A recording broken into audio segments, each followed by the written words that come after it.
ওকে, good evening সবাইকে। আমার নাম কেলভিন এবং আমি একজন প্রহরী। আহ, আজ আমি এখানে এসেছি কারণ আমার 6টি সন্দেহ রয়েছে, যেগুলো আমি বিশ্বাস করি যদি আমি এগুলো সঠিক জবাব পাই, আমি প্রস্তুত আছি ধর্মান্তরিত হতে এবং ইসলাম কবুল করতে। আহ, আমার প্রথম প্রশ্ন দিয়ে শুরু করি। তা হচ্ছে, আমি কিভাবে জানবো ইসলাম হচ্ছে সঠিক পথ ইবাদতের? এবং আমি আমি এই প্রশ্নের পর আমি দ্বিতীয় প্রশ্ন করব, যা হচ্ছে এরকম: আমি কিভাবে জানবো যে বাণী প্রচার করছি তা ঈশ্বরের কাছে যাচ্ছে? ওকে, আহ, আমার তৃতীয় প্রশ্ন হচ্ছে, যখন থেকে আমি ডাক্তার জাকির নায়েকের কথা শুনছি, আপনি আগেই বলেছেন এবং আপনি প্রচার করেছেন কোনো পথ নেই জান্নাতে যাওয়ার, মুসাকে দেয়া নির্দেশনা কঠোরভাবে মেনে চলা ছাড়া। বর্তমান বিশ্বে মিডিয়ার সঙ্গে চ্যালেঞ্জ রয়েছে। আমাদের জীবনে যা আসে তা সবটাই আপনি জানেন। বর্তমান দিনে কিভাবে আমরা এই নিয়ম মেনে চলি এবং ঈশ্বর কি আপনাকে ক্ষমা করবেন যদি আপনি বারংবার ভুল করেন ও ক্ষমা চান? ভাই দুভাগে প্রশ্ন করতে চান, তিনটি 6টি প্রশ্ন করতে চান। প্রথম 3টি প্রশ্ন ভাই করে ফেলেছেন। কেমন করে আমি জানবো যে ইসলামে ইবাদত করা সঠিক? এটা বোঝা যেতে পারে ইসলামে কিভাবে আমরা ইবাদত করি সেটা কি ঠিক, অথবা এটা বোঝাতে পারেন যে ইসলাম কি সঠিক ধর্ম। আপনি কি বোঝাতে চান? আপনি জানতে চান কোনটা ইসলামে ইবাদতের ধারণা সম্পর্কে, সেটা কি ঠিক নাকি? ইসলাম কি ইবাদতের জন্য সঠিক ধর্ম? ভাই প্রথমে যে প্রশ্ন করেছেন তিনি জানতে চান কিভাবে তিনি জানবেন যে ইসলাম সঠিক ধর্ম আমাদের অনুসরণের জন্য, এবং দ্বিতীয় অংশ একই রকম, আমরা কিভাবে জানবো যে ইসলাম একমাত্র সত্যি। Yes sir. এবং তৃতীয়টি হচ্ছে, তিনি বলেছেন, আমার একটা লেকচারে বলা হয়েছে, যীশু খ্রিস্ট তারপর শান্তি বর্ষিত হোক বলেছেন, যদি আপনি জান্নাতে যেতে চান আপনাকে সব নির্দেশনা মানতে হবে এবং তাওরাতে উল্লেখিত সকল নিয়মের অনুসরণ করতে হবে। কিভাবে এই যুগে আমরা তাওরাতের সব নিয়ম মেনে চলি? আমি চেষ্টা করব প্রথম দুটো প্রশ্নের জবাব একসঙ্গে দিতে। কি করে আপনি জানবেন যে ইসলাম সঠিক ধর্ম ইবাদতের জন্য, এবং কি করে আপনি জানবেন যে ইসলাম একমাত্র সত্যি? ইসলাম এসেছে আরবি শব্দ সালাম থেকে, যার মানে শান্তি। এটা আরো এসেছে আরবি শব্দ সিলম থেকে, যার মানে আল্লাহর কাছে নিজের ইচ্ছাকে সমর্পণ করা। ইসলাম মানে সর্বশক্তিমান ঈশ্বরের কাছে নিজের ইচ্ছাকে সমর্পণ করে শান্তি অর্জন করা। এবং কোন গ্রন্থের দাবি যে সেটা ঈশ্বরের বাণী, যে কোনো ধর্মকে প্রমাণ দিতে যে এটা সর্বশক্তিমান ঈশ্বরের কাছ থেকে এসেছে, এই ওহী, এই গ্রন্থ, এই ধর্মকে সময়ের পরীক্ষায় উত্তীর্ণ হতে হবে।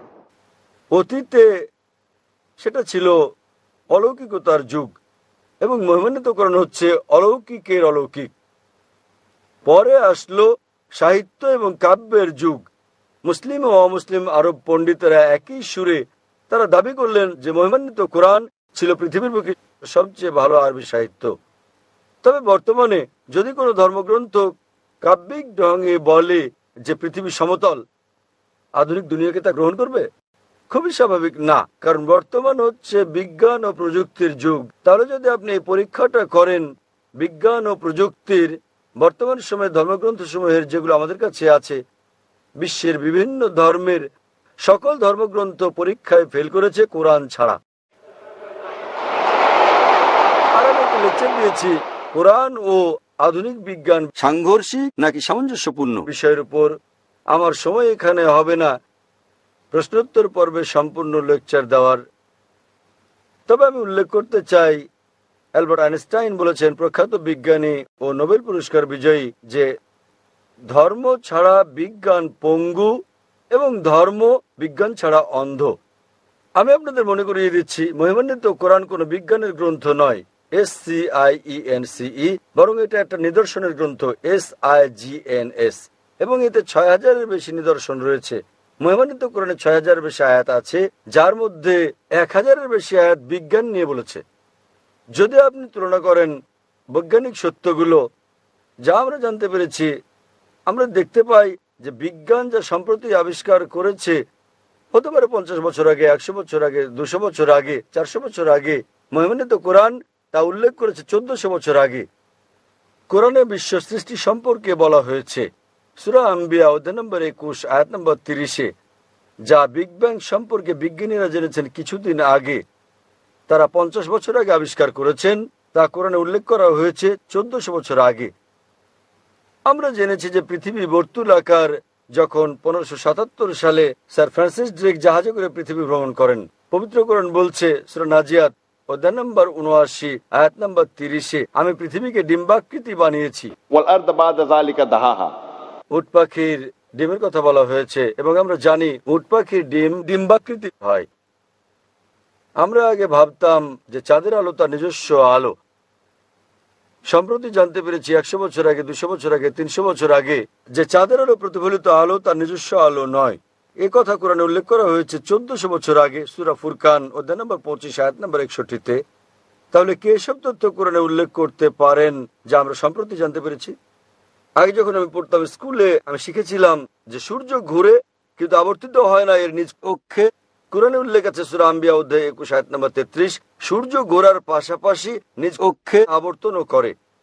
আজ বিজ্ঞান জানতে পেরেছে যে সূর্য ঘোরে, এছাড়াও নিজ অক্ষে আবর্তন করে, যা কোরআনে উল্লেখ করা হয়েছে 1400 বছর আগে। এভাবে কোরআনে বলা হয়েছে উদ্ভিদ সম্পর্কে, জীব সম্পর্কে, প্রাণী সম্পর্কে, ভ্রূণবিদ্যা সম্পর্কে, জিন সম্পর্কে। এসব আমরা সম্প্রতি জেনেছি বিজ্ঞানে 50 বছর আগে, 100 বছর আগে, 300 বছর আগে, 500 বছর আগে। তাই যদি আপনি আজ বিজ্ঞানের এই পরীক্ষা চালান সকল ধর্মগ্রন্থের উপর, কেবল যে ধর্মগ্রন্থটি এতে উত্তীর্ণ হবে সেটি হচ্ছে পবিত্র কোরআন। আজও বিজ্ঞান এতটা অগ্রসর হতে পারেনি যে তারা সবকিছু জেনে ফেলেছে। তাই আমি লোকজনকে বলি, যদি আপনারা কোরআনকে বিশ্লেষণ করেন, আমরা জানতে পারি প্রায় 80% যা কোরআনে বিজ্ঞান সম্পর্কে বলা হয়েছে, আজ বিজ্ঞান নিশ্চিত করেছে যে এটা পুরোপুরি সঠিক। হতে পারে 20%-এর মতো অস্পষ্ট, না সঠিক না ভুল। তাই আমার যুক্তি বলছে যখন 80% পুরোপুরি সঠিক, বাকি 20%ও ইনশাল্লাহ সঠিক হবে। তাই এটা একটা যৌক্তিক বিশ্বাস। কোরআনে এরকম একটি আয়াত নেই যেটা বৈজ্ঞানিক গবেষণায় ভুল প্রমাণিত হয়েছে। কোনো হাইপোথিসিস থাকতে পারে যা কোরআনের সঙ্গে সঙ্গতিপূর্ণ নয়, কিন্তু কোরআনে এরকম একটি আয়াত নেই যা কোনো বৈজ্ঞানিক গবেষণায় ভুল প্রমাণিত হয়েছে। তাই এর উপর ভিত্তি করে যদি আপনি এই পরীক্ষা চালান যে কোনো ধর্মগ্রন্থে, কেবল যে ধর্মগ্রন্থটি এই পরীক্ষায় উত্তীর্ণ হয় তা হচ্ছে ইসলাম ও কোরআন। আমি প্রস্তুতি পর্ব শুরু করেছিলাম কোরআনের একটা আয়াত পাঠ করে সূরা ইসরা থেকে অধ্যায় নম্বর 17 আয়াত 81, যাতে বলা হয়েছে, বলো সত্য এসে গেছে এবং মিথ্যা বিলুপ্ত হয়ে গেছে। আসলে মিথ্যা তার প্রকৃতিগত কারণে বিলুপ্ত হবে। তাহলে আপনি পরীক্ষা চালালে কেবল যে ধর্মটি পরীক্ষায় উত্তীর্ণ হয়, একমাত্র সত্য ধর্ম যা বিকৃত নয়। সেজন্য উইলিয়াম মোর বলেন, কেবল যে ধর্মগ্রন্থ, তিনি বলেছিলেন 200 বছর আগে ইসলামের সমালোচক হিসেবে, কেবল যে ধর্মগ্রন্থটি যেটি বিকৃত করা হয়নি এবং যেটি বিশুদ্ধতা রক্ষা করেছে 1400 বছর ধরে, সেটি হচ্ছে পবিত্র কোরআন। তাই এইসব তথ্যের উপর ভিত্তি করে কেবল যে ধর্মের কথা আমরা ভাবতে পারি, আমরা বুঝতে পারি এবং বিশ্বাস করতে পারি যা সত্য এবং সঠিক, সেটা কোরআন।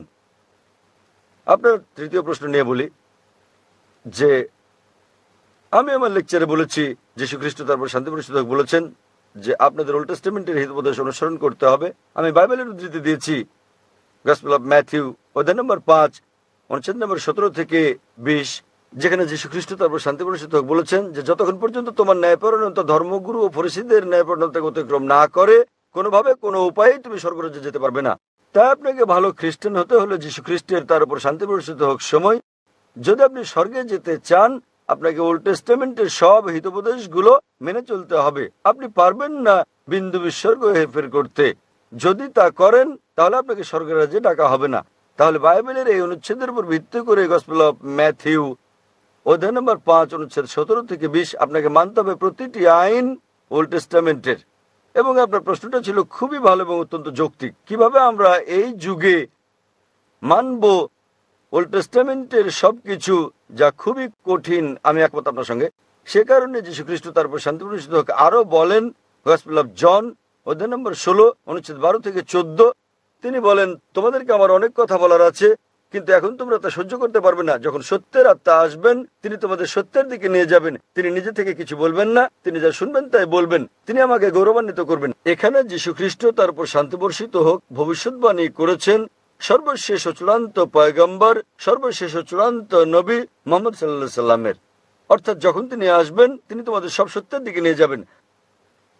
তার মানে যীশু খ্রিস্ট, তার উপর শান্তি বর্ষিত হোক, জানতেন বাইবেলে যা বর্ণিত আছে তা সবকিছু অনুসরণ করা যাবে না।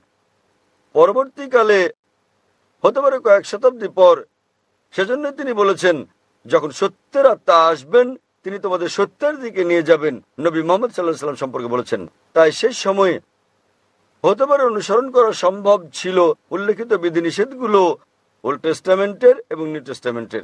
কিন্তু যীশু খ্রিস্ট, তার উপর শান্তি বর্ষিত হোক, বলেছেন যখন সর্বশেষ ও চূড়ান্ত নবী মুহাম্মদ সাল্লাল্লাহু আলাইহি সাল্লাম আসবেন, তোমরা তাকে মেনে চলবে। তাই আজও একজন ভালো খ্রিস্টান হতে হলে এক ঈশ্বরে বিশ্বাস করা ছাড়াও নবী মুহাম্মদ সাল্লাল্লাহু আলাইহি সাল্লামকে বিশ্বাস করতে হবে। আশা করি উত্তরটা পেয়েছেন ভাই।